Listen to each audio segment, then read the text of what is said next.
안녕하십니까. 신의균의 쿠팡TV 시큐리티 뉴스입니다. 자, 오늘도 지금 현지에서 들려오고 있는 최신 우크라이나 전황 여러분들께 소개해드리고 알려드립니다. 자, 지금 이 러시아가 정말 막장까지 갈 때까지 가는 것 같습니다. 여러분들께 제가 알려드렸는데 모신나강 소총, 그리고 맥심 기관총, 100년 넘은 무기들 아닙니까? 그런데 100년 전에 했던 이 제도를 지금 또 시행하고 있는, 스탈린이 했던 제도를 시행하고 있는 이런 상황, 이게 말이 되겠습니까? 정말 놀라운 제도, 스탈린의 제도가 지금 러시아에 등장했습니다. 자, 이것까지 알려드리고 지금 이지움에 대해서 어마어마한 공세가 진행되고 있는데 이런 소식, 그리고 우리 한국의 삼성전자 제품이 지금 우크라이나의 한 줄기 빛이 되고 있습니다. 자, 신의균의 쿠팡TV 계속 구독, 알림, 좋아요 해주십시오. 보겠습니다.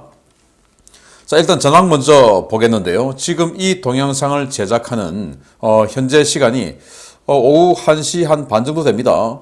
이때쯤 올라오고 있는 이 SNS 빅데이터를 기반으로 한 전황도인데요. 자, 여기 보시면 폭격이 빨간색 폭탄 마크가 어마어마하게 있죠. 키우, 여기가 키우인데 키우 서남쪽으로 대각선으로 이 빨간색 폭탄이 정말 무지막지하게 많이 있습니다. 그리고 키우 동쪽으로 파란색 소총 마크가 많이 있죠. 이 말은 이 우크라이나 군이 이 지역에 계속 진입해 오고 있고, 이 키우를 증원하고 있고, 키우의 서북쪽에서 치고 있는 러시아군을 과 전투를 벌이면서 몰아내고 있다. 이게 지금 깃발이 하나 붙어 있죠. 이거 이제 일핀, 부차 완전히 회복했다라는 말이 되는 것인데, 자, 여기 지금 이 우크라이나군의 동쪽 지점, 이 빨간색, 즉 러시아가 장악하고 있다고 하는 이 지점 서쪽에 엄청나게 많은 폭탄 마크, 그리고 이 서남쪽으로 또 아주 많은 폭탄 마크. 이 말은 뭐냐? 이 지역에 우크라이나군이 계속 공격을 해오고 있기 때문에, 여기는 공격을 해오고 있기 때문에 그걸 방어하기 위한 폭격, 그리고 여기는 증원되어 오기 때문에 그 증원을 차단하기 위한 폭격. 자, 이런 식으로 이 서남쪽에서는 지금 구성된 예비부대가 수도 키이우를 방어하기 위해서 계속 증원되어 오고 있고, 또 여기 서쪽에서는 그들이 포위 섬멸되는 것을 막기 위해서 이 우크라이나군이 공격해오는 것을 막기 위한 최후의 항전을 하고 있는 모습을 볼 수가 있고, 또 이 오른쪽이죠. 원래 이제 브로바리 이 지역에서 키이우의 동쪽을 때리려고 준비하고 있던 이 러시아군이 완전히 뒤로 물러나면서 지금 이 지역에 가 있고, 이 지역에서 아주 큰 규모의 우크라이나군이 러시아군을 때리고 공격하고 있는 모습, 그걸 막아내기 위해서 러시아군이 또 폭격을 계속하고 있는 모습. 이 폭격은 뭐냐면은 여기에 내가 어디 있는데 폭격이 아주 엄청나게 진행되고 있어 라고 한 걸 이제 SNS에 올립니다. 그런 것들을 이제 전부 취합해 보니까 이 위치 이렇게 되면 지금 이 라인으로 우크라이나군이 지금 대규모로 올라오고 있구나. 그러니까 지금 러시아군이 이런 식으로 수십 킬로에 걸쳐서 이런 식으로 폭격을 하고 있는 거 아니겠습니까? 이런 것들을 이제 우리가 유추할 수 있는 것이죠. 그래서 우크라이나군이 지금 이 지역, 그리고 이 지역, 수도 키이우를 동서남 양쪽에서 지금 우크라이나군이 계속 들어오고 키이우에 증원해오고 있는 모습을 볼 수 있고, 이제는 키이우는 안전한 상황으로 볼 수 있는 전황입니다. 자, 이런 것들을 바탕으로 오늘 소식 또 알려드리겠습니다. 세계 각국에서 우크라이나에 구호 물자를 보내주고 있는 가운데 키이우 당국이 이번 전쟁에서 가장 요긴한 물자 중 하나가 대량으로 도착했다는 소식을 전했습니다. 아무래도 삼성전자의 제품이 우크라이나에서 일을 낼 모양입니다. 우크라이나군의 화력적 밀도를 크게 향상시켜 줄 것으로 기대되는 고성능 태블릿 PC 300여 대가 키이우에 도착했으며, 일선 우크라이나군 분배를 앞두고 있다고 우크라이나군 당국이 현지 시각 3월 28일 밝혔습니다. 군 당국은 외부에서 지원된 300여 대의 태블릿 PC가 키이우에 도착했으며, 이는 곧 분류 작업을 거쳐 일선 부대에 보급될 것이다 라고 밝히면서, 이 태블릿들은 포병과 전차, 로켓 포병, 그리고 정찰 부대에게 큰 힘이 되어줄 것이다 라고 덧붙였습니다. 우크라이나군 당국이 공개한 사진에는 삼성전자가 지난 2019년 발매한 갤럭시 탭 S6 모델인데요. 이 모델은 상용으로 출시되었지만 현재 우크라이나 전장에서 우크라이나군과 러시아군 모두가 절찬리에 사용 중인 인기 모델입니다. 이 태블릿은 지문인식 센서 등 우수한 보안 옵션이 적용되어 러시아군은 일선 제대의 전술 단말기로 사용하고 있는 것이 식별되었고, 우크라이나군은 사격 재원 계산, 드론 제어, 전장 정보 공유 등 다양한 용도로 애용하고 있는 모델입니다. 우크라이나 당국은 최근 대량으로 공급받은 DJI 매빅 시리즈 드론과 갤럭시 탭 S6를 결합해 일선 부대의 감시 정찰 자산으로 활용할 것이라며 관련 사진도 공개했는데요. 어려운 시기에 우크라이나군에게 큰 힘이 되어줄 고성능 태블릿을 무려 300대나 기부한 누군가에게 우크라이나 네티즌들의 찬사와 감사가 쏟아지고 있습니다. 삼성전자가 직접 보냈는지 아니면 뭐 다른 독지가가 보냈는지는 알 수 없습니다. 왜냐, 우크라이나는 지금 이 혹시 전쟁 이후에 러시아로부터 이렇게 기부한 사람들이 피해를 입을까봐 누가 기부했다 이거는 밝히고 있지 않아요. 그래서 이 삼성전자의 태블릿 갤럭시 탭 S6의 가격을 지금 검색해 보니까 한 48만 원, 그리고 300대니까 한 1억 한 4천여만 원 어치의 이 태블릿 PC가 우크라이나에 갔고, 그럼 우크라이나는 이걸 가지고 뭐 하냐? 포병 사격 자원 계산하죠. 그리고 지금 우리가 자 이겁니다. 지금 갤럭시 탭 완전 박스에 엄청나게 들어있는데 이 박스가 보니까 하기스 박스예요. 하기스 기저귀 박스죠. 여기다가 지금 대량으로 담아서 보내주었고, 근데 이 하기스 박스에 들어있었는지는 알 수 없습니다. 어쨌든 뭐 이런 식으로 해서 보내줬습니다. 아주 많은 삼성 갤럭시 S 탭 S6를 보내줬는데, 자 이렇게 해서 DJI 드론이죠. 중국제 드론을 컨트롤하는 그 컨트롤 장비로 사용을 하는 거예요. 이 리모컨에다가 컨트롤 장비에다가 이렇게 갤럭시 탭을 연결해서 쓰는데, 이게 또 화면이 크고 그래서 드론이 촬영하는 걸 직접 보죠. 보면서 그 좌표 같은 걸 다 하면서 이제 실제 멀티태스킹이 또 가능하니까 화면 두 개 분할해가지고 또 다른 작업 할 수 있죠. 그렇게 해서 텔레그램이나 뭐 이런 것들 연결해가지고 지휘부나 다른 어떤 그 슈터들에게 저기 어디에 있다 좌표 딱 알려주고 이런 식으로 하는 용도로 쓰는 거예요. 그러면서 또 지난번에 이 브로바리에서 완전히 그냥 적을 섬멸하는 이런 것들 촬영하는 모니터로 사용하기도 하고, 그래서 아주 다용도로 지금 이 우크라이나군이 갤럭시 탭을 쓰고 있는데 300대가 갔으니까 뭐 300대가 뭐 대단히 많은 것은 아니죠. 그렇지만은 그래도 어딘가에서 어떤 정찰 부대가 또 어떤 공격 부대가 이걸 가지고 러시아군을 막아내는데 또는 러시아군을 탐지하는데 사용하고, 또 포병 부대가 사격 그 사표라는 게 있죠. 거기에다가 이제 여기 입력하면 몇 호 장약을 써라, 어떻게 쏴라 하는 사격 재원 또 산출해주는 계산, 그거 하는데도 쓰고 뭐 이렇게 다용도로 쓰니까 누가 보내주었는지는 모르지만 삼성전자의 이 갤럭시 탭, 우리도 뭐 평소에 주변에서 잘 볼 수 있는 이 갤럭시 탭이 우크라이나를 구하는데 큰 역할을 해줄 것이다 라고 생각하니까 뭐 기분 좋습니다. 삼성전자가 직접 보냈으면 어땠을까요? 라는 생각도 해봅니다. 자, 그런데 러시아가 정말 막장까지 갔습니다. 있어서는 안 되는 일들을 지금 벌이고 있는데 어떤 일인지 보겠습니다. 극심한 병력 부족에 시달리는 러시아가 드디어 이성의 끈을 놓아버렸습니다. 러시아 국방부가 4월 1일 블라디미르 푸틴 대통령의 대통령령에 따라 범죄자들로 구성된 형벌 부대를 80년 만에 부활시킨다는 소식입니다. 러시아가 오는 4월 1일부로 시행되는 국가예비군 긴급총동원령, 일명 바즈 2021에 의거 전국적 단위의 긴급 예비군 동원에 나섰다고 우크라이나 군사정보국이 현지 시각 3월 28일 밝혔습니다.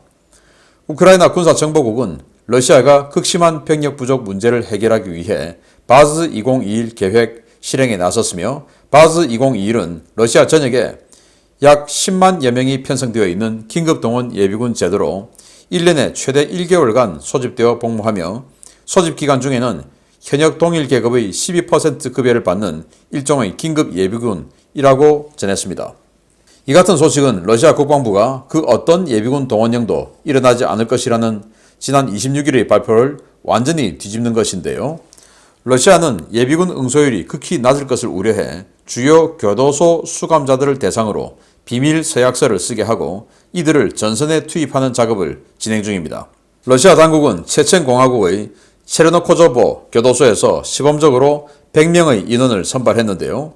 이들은 살인, 강도, 강간, 마약 등 4개 중범죄자들로 구성되어 있고 참전하는 사실을 가족과 친지들에게 비밀로 하고 살아서 돌아올 경우에 남은 형기를 모두 마친 것으로 인정해 사면해주는 서약서를 쓰고 전선으로 향하고 있다고 우크라이나 정보 당국은 밝혔습니다.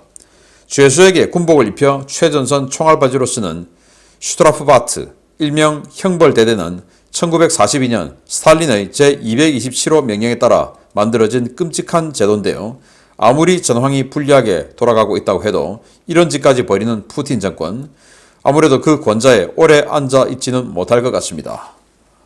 정말 놀랍습니다. 지금 헤르손 이런 데서 돈바스 지역에서 징집되어 온 그런 예비군들에게 1800년대에 만든 그리고 1900년대 주로 사용했던 모신나강 소총을 주고 맥심 기관총을 주고 한 이런 일들이 벌어졌는데, 그런데 이제는 2차 대전에 정말 해서는 안 되는 짓을 했던 그 형벌대대, 그걸 지금 부활시켰습니다. 푸틴도 결국은 뭐 선거를 해야 되기 때문에 뭐 부정선거를 하든 뭘 하든 어쨌든 선거를 해야 되죠. 그래서 그 선거를 해야 되기 때문에 이 유권자들에게 뭔가 좀 부담을 느끼고 있죠. 그래서 전국적인 동원령 안 내린다고 했는데 전국적인 동원령을 이제 하겠다는 거예요. 어떤 거냐? 우리나라로 치면 상근, 비상근 예비역이라고 있습니다. 1년에 한 달에 한 번 정도 이런 식으로 이제 입소를 해서 자기가 그게 이제 간부들 위주로 선발을 해놨는데, 제가 육군본부에서 그 용역을 제가 직접 수행을 했었고, 그리고 비상근 예비역 플러스 비상근 장교, 또 민간인 장교인데 상근 장교, 예비역, 상근 예비역, 이런 식으로 제가 이제 제안을 많이 했었는데 그게 지금 시행되고 있어요. 그 중에서 비상근 예비역은 한 달에 한 번 정도 이렇게 입소를 해가지고 자신의 업무가 제대로 진행되고 있는지 업무 파악하고 이런 식으로 해서 소정의 그 일당을 제공해주는 이런 것들로 시행되고 있는데, 아주 적은 비용으로 우수한 예비역 자원을 활용할 수 있기 때문에 군에서 상당히 좋아합니다. 자, 그런데 여기도 보면 그 비상근 예비역이 있는 거예요. 1년에 한 달 정도 훈련을 하고 그 대신 소집되었을 때는 현역의 한 12% 정도의 급여를 받는 거예요. 그런데 평소에 다른 일을 하다가 자기가 복무했던 부대에 가서 또 예추억도 회상하면서 사실 지금 우리나라 이 비상근 예비역들도 돈 때문에 가는 사람은 많이 없어요. 전부 그냥 예추억을 회상하면서 또 군대 다시 들어가면 그 공기 좋고 좋지 않습니까? 그래서 갈 때 자기 일당보다 더 많은 통닭하고 피자하고 이런 거 사들고 막 들어가고 막 그래요. 그래서 돈 때문에 안 하는데 여기는 어떤지 모르겠어요. 그런데 문제는 지금은 가면 죽는다는 거 아닙니까? 그러니까 이 비상근 예비역 동원한다 하더라도 이게 응소율이 높지 않겠죠. 그래서 그럼 어떡하냐 해서 형벌대대를 다시 재창설시키는 거예요. 1942년 스탈린이 총알바지로 했던 그 형벌대대. 그게 어떤 건가 하면은 과거 이제 독일하고 독소전쟁을 하는데 2차 대전 중에서 가장 치열한 전쟁이 사실은 독소전쟁 아닙니까? 그 독소전쟁을 할 때 독일의 기관총 확 쏘는데 이 소련이 무섭죠. 그래서 독일의 기관총이 한번 탄창을 확 비우고 탄창을 교체를 하는 그 시점, 그리고 또 총열이 그렇게 빨리 이제 사격을 하게 되면 총열이 좀 뜨거워지죠. 그래서 총열을 바꿔야 되는 그 시점까지 총알바지가 필요한 겁니다. 그래서 이 교도소에 있는 중범죄자들을 불러내가지고 자, 니들이 한 번 전투를 할 때마다 형기를 1년씩 감형해줘. 그리고 10번 나가서 10번 다 생존해 오면 남은 형기가 얼마든지 간에 전부 이제 사면이야. 이렇게 되니까 교도소에 갇혀있던 죄수들이 정말인 줄 알고 나와가지고 총을 들고 모신나강 소총에다가 총알 한 발 또는 두 발만 주는 거예요.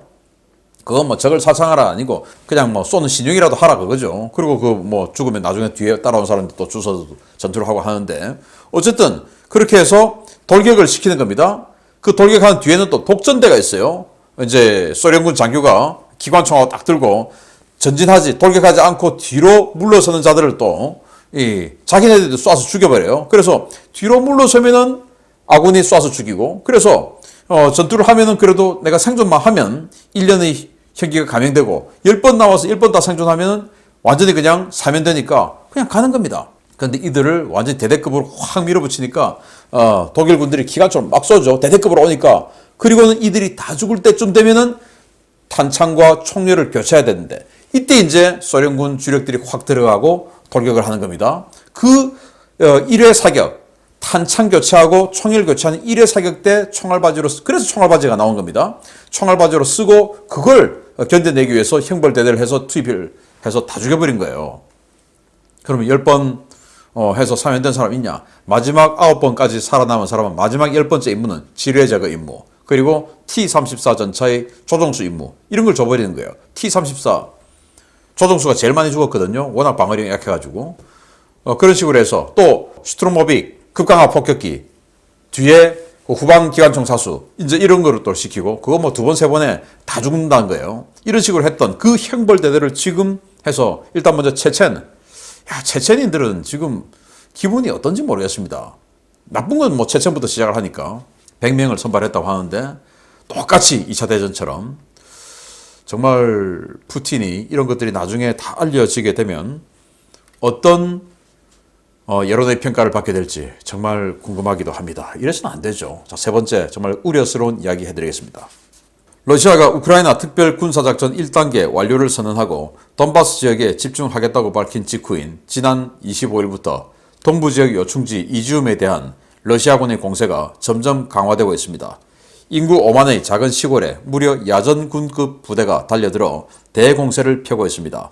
러시아군이 이지움 점령을 위해 이지움 전체 인구보다 더 많은 병력을 투입해 3면에서 도시를 에워싸고 총공세를 펴고 있으며 이지움 영토 방위군이 여기에 격렬하게 저항하고 있다고 복수의 오신트 소식통들이 현지 시각 3월 29일 리포트했습니다. 이지움은 하르키우에서 이어지는 M03 도로, 쿠판스크에서 이어지는 P79 도로가 교차하는 요충지로서 우크라이나와 돈바스 지역을 연결하는 중간 지점에 있는데요. 러시아는 이 지역을 점령하고 우크라이나 서남부로 가는 돌파구를 열어야만 돈바스 점령이 가능한 상황입니다. 특히 이지움을 점령하고 돌파구를 열어야만 돈바스 지역을 압박하고 있는 우크라이나군의 배후를 칠 수 있기 때문에 러시아는 이 지역에 가용한 모든 전력을 쏟아붓고 있는데요. 하르키우와 수미 방면에 배치되었던 제1근위 전차군 주요 전력이 이지움으로 돌려졌고 제20연합군, 발틱 함대 해군 육전대, 도네츠크 인민공화국군 등도 이 지역에 집중되고 있습니다. 우크라이나 영토 방위군은 이지움 북쪽의 러시아 주공을 방어하는 한편 남쪽 방면에서 포위되는 것을 막기 위해 이지움 남쪽의 토폴스케와 카미안카를 장악하고 강력한 방어선을 구축하고 있는데요. 이 때문에 러시아는 이지움 대공세 5일째가 된 지난 29일 새벽까지도 이지움 외곽 방어선을 뚫지 못하고 있습니다. 놀라운 것은 러시아군 정예 전력이 집결한 이 대공세를 막아내고 있는 것이 수천에 불과한 영토 방위군, 즉 예비군 전력들이라는 것인데요. 인구 5만의 작은 도시 이지움이 전쟁의 판도를 바꾸었던 마리우폴처럼 또 하나의 기적을 만들어낼지 지켜봐야 하겠습니다. 참 놀랍습니다. 아니 이게 뭐 옛날 중세 또는 고대처럼 성이 있어서 그 수성전을 뭐 죽기로 할 수 있는 것도 아니고 지금 성 없잖아요. 그냥 뭐 도로가 뻥뻥 뚫려 있는 이런 상황에서 수천의 병력으로 수만 명을 막아내고 있다. 그것도 5일째. 정말 이거는 뭐 고대나 중세도 대포가 나온 이후에는 뭐 사실 이룰 수가 없었죠. 수성전을 또 뭐 병력가라든지 투석기라든지 이런 뭐 강력한 공성화기가 무기가 등장한 이후에 그렇게 수성전을 오래 할 수가 없었어요. 고대는 뭐 할 수가 있었는데. 자, 그런데 그것도 정규군도 아니고 영토 방위군, 즉 예비군, 향토 예비군들이 이렇게 자신들보다 더 많은 야전군급의 부대를 막아내고 있다. 그것도 기갑부대. 자, 그래서 이지움이 어디냐 하면은 여기 밑이 이제 오른쪽과 여기 밑이 루한스크 그리고 도니체크예요. 돈바스 지역이죠. 이 돈바스 지역에 러시아로부터 오는 이 러시아군 전력이 바로 들어가려고 하면은 이 회랑을 통과를 해야 되는데 여기에 이제 이지움이라는 작은 도시, 인구 5만의 도시가 있는 겁니다. 그래서 이 이지움을 통과를 해야만이 이 도로를 통해서 오른쪽 도로를 통해서 들어오는 러시아군, 러시아 본토에서 들어오는 러시아군이 돈바스 지역으로 들어갈 수 있고, 그래서 러시아는 지금 돈바스 해방이 원래 군사 목표였다. 그래서 키우 그거는 사실은 양동작전이었다. 거기서 이제 박살나니까 할 말이 없으니까 푸틴의 체면을 세워주기 위해서 기우, 하르키우도 사실은 이지움을 때리기 위해서 이지움 때려서 돈바스를 해방하기 위해서 하르키우 때렸던 거지 별거 아니야. 그러니까 수미, 뭐 체르니우 뭐 이런 건 다 키우를 때리기 위한 건데 그건 전체적으로 양동작전이었어. 사실은 성동격서 거기에서 이제 키우를 때릴 듯이 하니까 거기에 우크라이나군의 전력이 집중되는 것이고 수도 방어를 위해서 그래서 이 돈바스 지역에 대한 방어가 약화되고 그래서 우리는 사실은 최종 목표가 돈바스를 해방시키는 거였지 키우는 성동격서 거기는 조공이었어 아니야. 이렇게 이제 푸틴의 체면을 세워주기 위해서 노력을 하는데 사실은 뻥이죠. 안 되니까 거기서 그런 건데 어쨌든 야 여기 이렇게 그러면 뭐 러시아군의 공세가 약하냐 그것도 아니에요. 자 이렇게 이지움을 뚫어야 바로 이 러시아 본토에서 도네츠크로 바로 병력을 집어넣을 수 있으니까 반드시 통과를 해야 되는데 그러면은 이 이지움에서 러시아군은 어떤 식으로 하냐? 자 이거 한번 보십시오. 지금 뭐 여기 단독주택 같은 것들 집들이 여기저기 이렇게 있는데 완전히 박살났지 않습니까? 원래는 이런 현상이 아니었겠죠. 이 집을 향해서 무자비한 폭격을 했다라는 말이 됩니다. 그래서 이런 식으로 인구 5만의 도시에다가 무자비한 폭격을 하고 있음에도 이걸 지금 5일 넘게 지켜내고 있다. 그래서 앞으로 여기 이지움 지역에 우크라이나군의 증원 병력이 얼마나 올지 모르겠지만 일단 지금 현재는 3면이 포위되어 있기 때문에 그 포위하고 있는 배후를 치는 것도 사실은 도와주는 거니까 얼마나 빨리 올 수 있을지 모르겠지만 이지움 이렇게 좀 버텨주었으면 좋겠다. 참 마리우폴 같은 그런 상황이죠. 자 그런 상황에서 수호이 35 전투기가 폭격을 하러 들어간 것을 이거 지금 이 동영상 제작하는 중에 긴급하게 올라온 또 SNS 사진이에요.